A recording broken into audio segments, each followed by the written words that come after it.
think being a good citizen means helping others in your community, such as volunteering or helping out your neighbors, getting out to vote. It's very important to have in this country.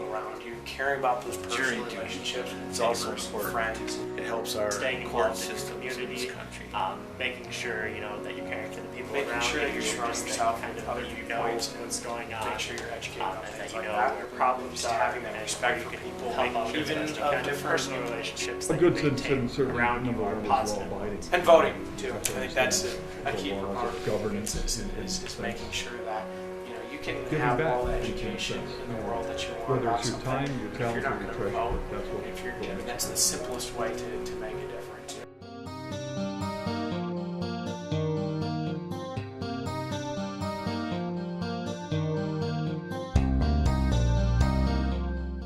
People have lots of opinions. I talked to survey researchers to get the inside story on how attitudes and opinions are measured over time. When I'm thinking about how I want to measure, say, something in the political realm, a lot of times I'll go to previously administered surveys, for example, Pew. They do a lot of political attitudes kinds of surveys, and I'll look to see, how have they asked this before, and, are these questions that I can use? Another good repository would be the General Social Survey. They have examples of a lot of really good questions about political attitudes and political behaviors. Let's take a look at General Social Survey. What does society think makes a good citizen? Always voting in elections. 67.3% chose that this was very important. Keeping informed. 56.1% chose this was very important, and 38.7% chose this was somewhat important to being a good citizen. Following the law. A high 68.2% chose this was very important. After looking at surveys, I decided to get an expert opinion by interviewing the head of the Political Science Department, Professor Byron Schaefer. That's harder, isn't it? I think my requirements are simple, which is to say I think you ought to have some engagement with your world. You ought to pay some attention to it. You ought to pay some attention to the news. You ought to pay some attention to the people around you and the neighborhoods around you. I'm not much more demanding than that. Good citizens can be people who take care of their families and for whom politics is a quite secondary thing. I also interviewed Professor Alex Talk to see if he would have a similar response. I don't think that being a good citizen comes with any duty to participate in the political process, including voting, anything else. I think it's important that people feel that they have the ability to participate, and so if they feel it's important to participate, that they participate, but that it's not even a good thing for society if everybody feels like they always need to be out there, voting and campaigning and doing all of those things. So I don't think there's any duty there. I don't think it says anything bad about whether people are sort of being good citizens and they don't turn out to vote, or that declining voter turnout numbers or anything don't inherently mean something bad. They would mean something bad if people weren't turning out because they didn't think they could vote, but it doesn't mean anything bad about whether people are being good citizens. Professor Talk said it is not necessarily a good thing for society if everyone is out there voting. Younger generations are being looked at as irresponsible because they vote less than the old. But what happens when you look at younger generations over time? You need the notion here of cohorts, or even which is to say in general the young are less participant, less interested, less involved. Full stop. That much you can always say. But different periods of time, when you compare, so you're comparing the young to the old. If you're worried about participation, pick the old. But if you're comparing the young across periods of time, there are periods when the young are more involved and periods when they're less involved. Young voter turnout last time was much more impressive than usual, and young involvement in the campaign much more impressive than usual. 40 years ago, there was another big spike in in which youth political activity was up, and there was a lot of it, and then it went back down. And you know, sort of the jury is still out. You know, you're going to see, is 2012 going to look more like 2008, or is it going to look more like 2000? You know, your guess is as good as mine, I think, on that. But if you compare the young at various points in time to each other, it bounces up and down. You know, you can have all the education in the world that you want about something, but if you're not going to vote, I mean, that's the simplest way to make a difference. People are often alarmed by the low voter turnout rates in our country. The question, why don't people vote, is being asked. As Johnny said, voting is the simplest way to make a difference. But is it really rational to think you can make a difference, especially in something as big as the presidential election?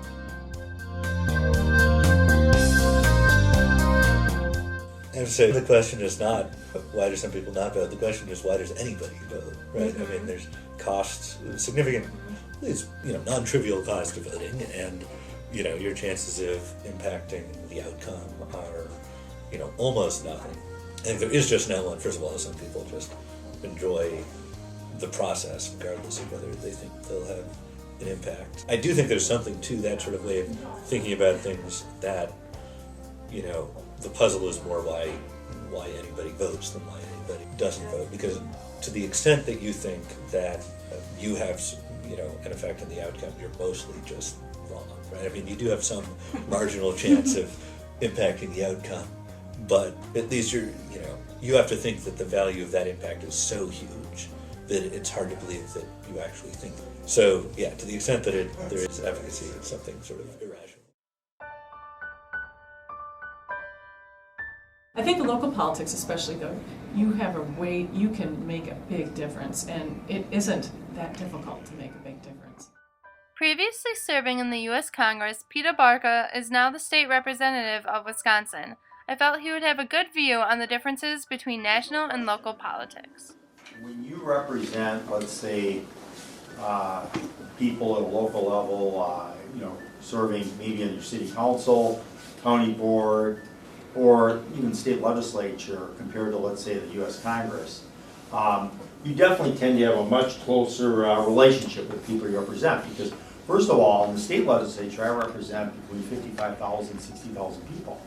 When I was in the Congress, I represented between 550,000 and 600,000 people. 10 times the size of the people. So, in the state legislature, I represent a portion of Kenosha County.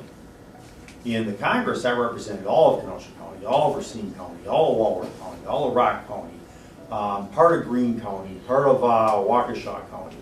So obviously, in terms of the time that you spend with people, you just can't possibly spend as much time. So you can't be quite as intimately involved with all the issues that are going on in your home community. Also, to tie in with the rest of my research, I decided to ask Peter Barca what he thinks it means to be a good citizen. Also, a good citizen means being involved in your community in some respect, just trying to, in some way, trying to make your community, if you live in Kenosha or town of Summers or Pleasant Prairie, a better place. After talking to Peter Barca, I decided to find out more about an organization that makes my community a better place, the Boys and Girls Club of Kenosha. My name is Radi Dmitrievich. I'm current board president of the CYC Board of Directors. The role of the board, of any board, is really to provide proper oversight and governance of any organization. In our case here, it's a not-for-profit. The club here is involved in many activities currently, and we're always looking to bring in or pique the interests of young people in different ways. And currently, it's on the sporting side that I know. We're opening up different sport opportunities that have never been traditional sports in the upper Midwest here. Lacrosse, rugby. We have the traditional sports, and I think you've seen the facilities that offer those in a very structured and phenomenal setting. On the fine arts side, we continually to look at the arts, the crafts, music, and theater. But I think one new one that we're trying to develop in conjunction with Gateway is a culinary arts program. We have a very nice kitchen facility here, not intended to be a learning lab experience, but I think we're gonna leverage that and use it in collaboration with Gateway Technical in terms of bringing good healthy eating habits to our children, and there might spark an interest in becoming a world-class chef. So you just never know what opportunity lies behind a door that you open. Next, I visited artist Mosley and her after-school mentoring program called Dream Girls. It is in this group where the middle school girls can talk about anything and where Mosley teaches them valuable life lessons.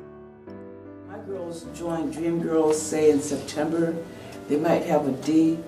When they walk out of school in June, none of my Dream Girls have failing grades. These children here do not get referrals. They may start off with referrals, but these young ladies don't get referrals.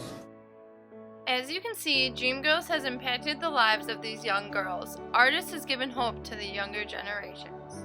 You have to understand what keeps a community together and the traditions that are handed down from one generation to another within a community. Not to say that new traditions can't be started, and that's where the young people come in. Young generations are starting traditions with changing the way citizenship and political participation are viewed. Engaging in your community and getting involved with the world around you has now become an important aspect. I interviewed Ann Brodeck, who is on the board of trustees for WinPoint and also a part of the Wisconsin League of Conservation Voters. She talks about what is important when it comes to engagement and shows the positive outcomes of getting involved.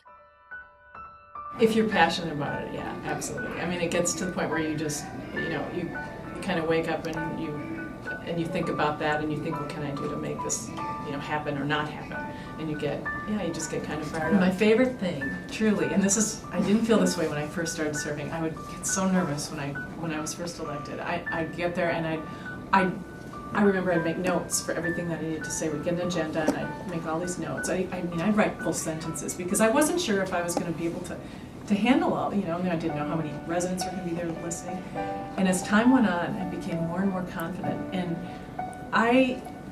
I'm married to an attorney. I only practiced law for a year.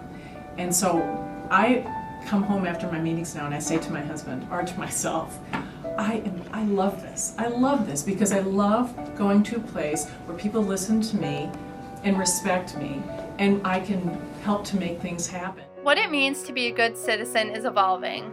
Younger generations are not less engaged, but finding new ways to participate. Participation is not just showing up to vote. What's important is finding something you're passionate about. Do what makes you feel like a good citizen and respect what others are doing too.